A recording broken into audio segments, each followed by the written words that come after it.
नमस्कार। मंत्रालय में आपका स्वागत है। एक लंबे समय के बाद में दोबारा मंत्रालय की बात, सच्ची सच्ची बात, कड़वी बात। आपने पिछले वीडियोस में देखा होगा, चुनाव से पहले जब हमने लगातार वीडियोस बनाए थे तो उसके अंदर हम लगातार कहते रहे थे कि भारतीय जनता पार्टी के अंदर बहुत ज़रूरी नहीं नया चेहरा सामने आ सकता है। ये हमने अपने वीडियोस में बता दिया था। कांग्रेस के अंदर भी हमने ये वीडियोस के अंदर बताया था कि या तो चेहरे रिपीट करवा लो या सरकार रिपीट करवा लो। दोनों ही असरदार वीडियोस थे हमारे और सच साबित हुए। चेहरे रिपीट किए कांग्रेस ने, सरकार रिपीट नहीं हो पाई। मुख्यमंत्री का पद जो बार बार अशोक गहलोत कह रहे थे कि मुझे नहीं छोड़ रहा, उस मुख्यमंत्री के पद ने अशोक गहलोत की जो मंशा थी, वो जो बहुत उनकी आंतरिक इच्छा थी, उसको पूरी की। अशोक गहलोत को मुख्यमंत्री का पद छोड़ना पड़ा। कांग्रेस के अंदर भी अंदर खाने इस तरीके की बातें चली कि क्या कारण हुआ, क्यों हार गए।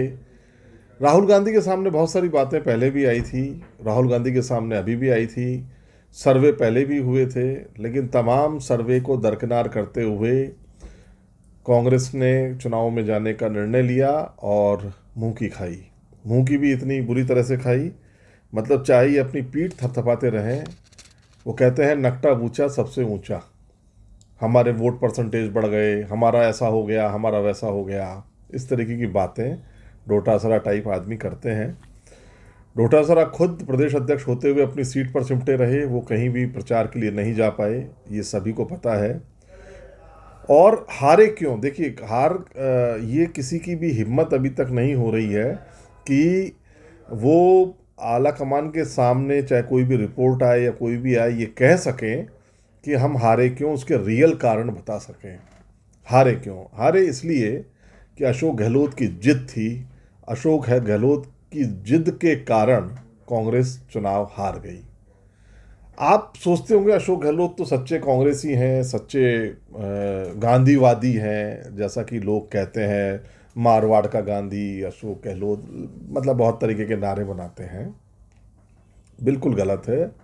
अशोक गहलोत का जो ये वाला कार्यकाल रहा, अशोक गहलोत सत्ता के सबसे लालची नेता के रूप में सामने आए। सत्ता के सबसे लालची नेता, जिन्होंने येन केन प्रकारेण अपने सत्ता को बचाने के लिए अपने आला कमान के निर्णयों तक को ठेंगा दिखाया। सोनिया गांधी जो चाहती थी उन्होंने नहीं किया, राहुल गांधी जो चाहते थे उन्होंने नहीं किया। अशोक गहलोत ने सचिन पायलट से बड़ी बगावत करवाई। सचिन पायलट की बगावत और अशोक गहलोत की बगावत अगर आप देखेंगे तो अशोक गहलोत की बगावत बड़ी थी। सचिन पायलट तो आला कमान से मिलने, आला कमान की बात पर मानेसर चले गए थे। इन्होंने तो इस समय के वर्तमान राष्ट्रीय अध्यक्ष जो हैं खड़गे साहब, उनको और अजय माकन जब आए थे तब इन्होंने अंदर खाते जाकर के शांति धारीवाल जैसे लोगों, महेश जोशी और इनको लेकर के बगावत करवा दी थी। तो अशोक गहलोत कांग्रेस के प्रति निष्ठावान कार्यकर्ता हैं, ये कहने की हिम्मत अभी तक कोई जुटा नहीं पा रहा है कि अशोक गहलोत की जिद के कारण, अशोक गहलोत के घमंड के कारण ये चुनाव हार गए।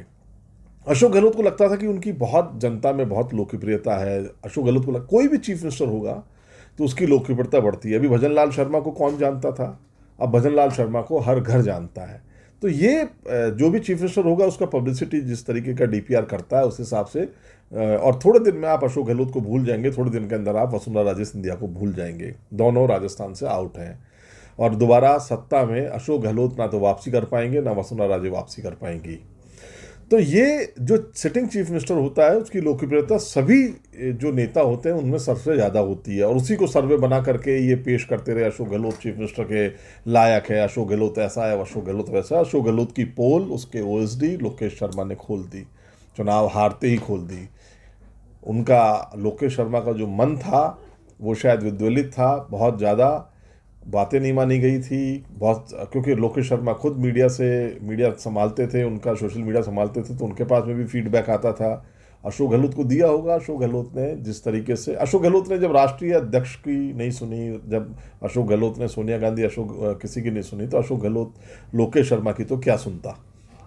ये स्थितियाँ अशोक गहलोत, मैं इसलिए बार बार आपको कह रहा हूँ कि ये सब लोग जानते थे और हमने भी अपने वीडियोज में बताया कि कांग्रेस के जो आम कार्यकर्ता है, जो कांग्रेस का रूटीन कार्यकर्ता है, जो लड़ता है, ग्राउंड पे लड़ता है, उसको अपमानित करके चुनाव लड़ा गया।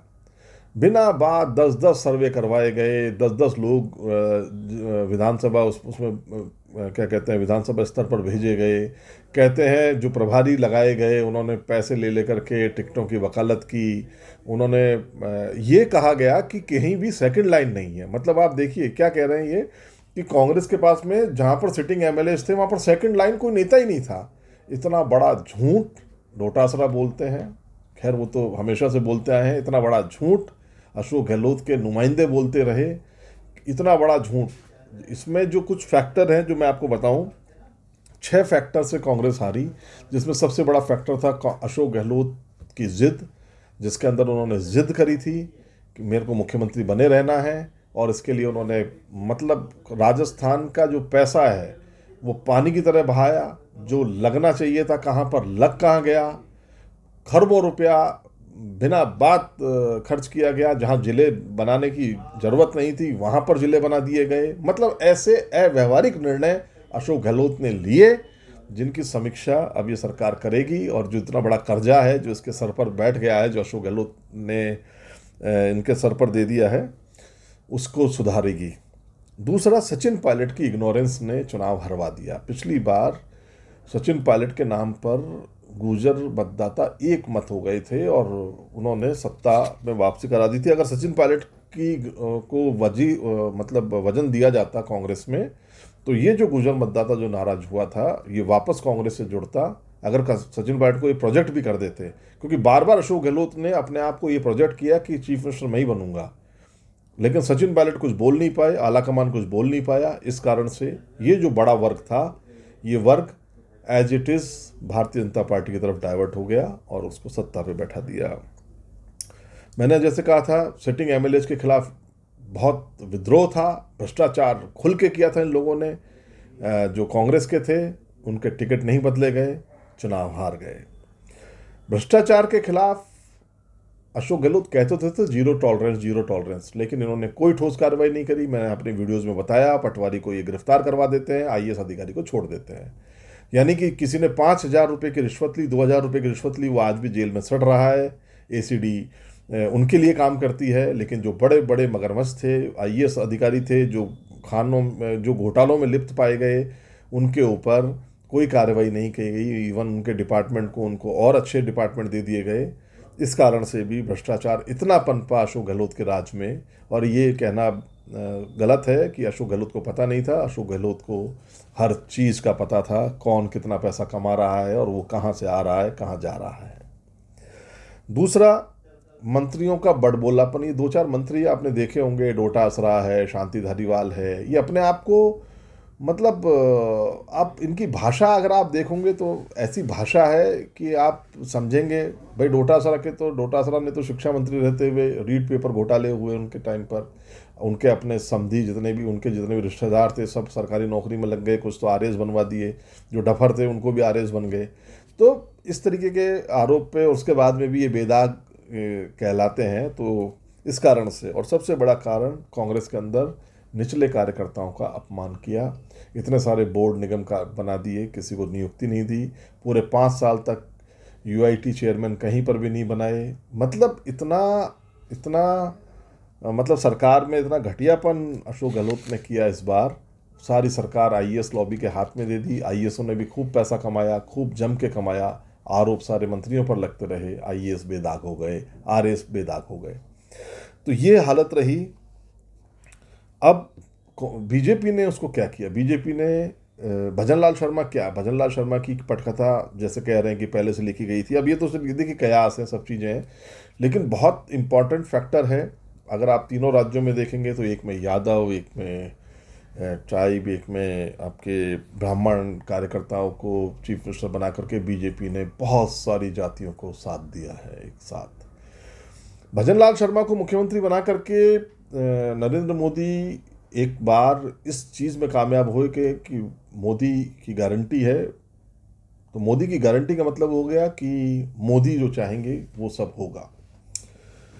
आंख दिखाने वाली वसुंधरा राजे, जिसने मोदी को और अमित शाह को आंख दिखाई थी, दूध की मक्खी की तरह बाहर निकाल के रख दी गई।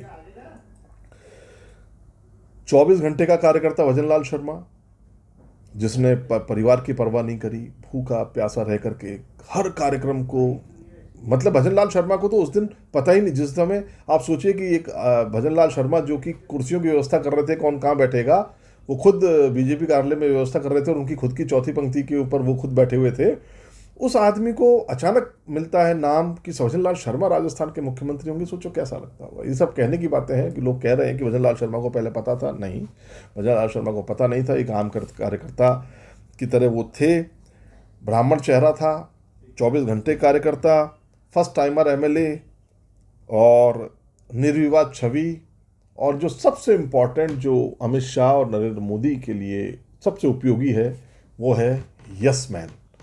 जी हाँ, यस मैन की भूमिका के अंदर भजनलाल शर्मा जब तक रहेंगे तब तक वो राज करेंगे। तो अभी तो जितना भी राज है, क्योंकि अब आज या कल के अंदर आप कोशिश कीजिएगा, कल या परसों तक 2-3 दिन के अंदर अंदर पूरा मंत्रिमंडल आपके सामने आ जाएगा। जितनी हमारी सूचना है वो लिस्टों की एक्सरसाइज आखिरी चल रही है आज, और शायद हो सकता है कल राजभवन ये सूचना दे दे, आज देर रात तक या कल तक, कि शपथ होने वाली है। तो ये शपथ का कार्यक्रम बहुत जल्दी होने वाला है। तो कांग्रेस हार करके भी नहीं सीखती है, और बीजेपी एक छोटी सी हार से बहुत बड़ा सबक लेती है। दोनों के अंदर ये बहुत बड़ा फ़र्क है। दूसरा, कांग्रेस गैर अनुशासित पार्टी है। यहाँ पर कोई भी छुटभैया नेता कितना ही बड़ा बयान दे देता है, उससे किसी को कोई फ़र्क नहीं पड़ता। ना इनके अंदर कोई लीडरशिप है, ना कुछ है। सब थी वो सब खत्म हो गई। बड़े बड़े लीडरों ने दूसरी जो लीडरशिप थी उसको पनपने नहीं दिया, छोटे कार्यकर्ताओं का अपमान किया। जबकि भारतीय जनता पार्टी एक अनुशासित पार्टी है, अंदर ही अंदर चलती है, संघ का इसको बहुत बड़ा सपोर्ट है, और इस कारण से एक आम कार्यकर्ता तक को मुख्यमंत्री बनाने की हैसियत रखने वाली ये पार्टी लगातार विजयी पताका फहरा रही है। और लोकसभा चुनाव में, जो कि अब जुलाई में आ रहा है, पूरी कोशिश कांग्रेस और इंडिया गठबंधन कर ले, उसके बावजूद भी मुझे ऐसा लगता है कि आएगा तो मोदी ही। नमस्कार।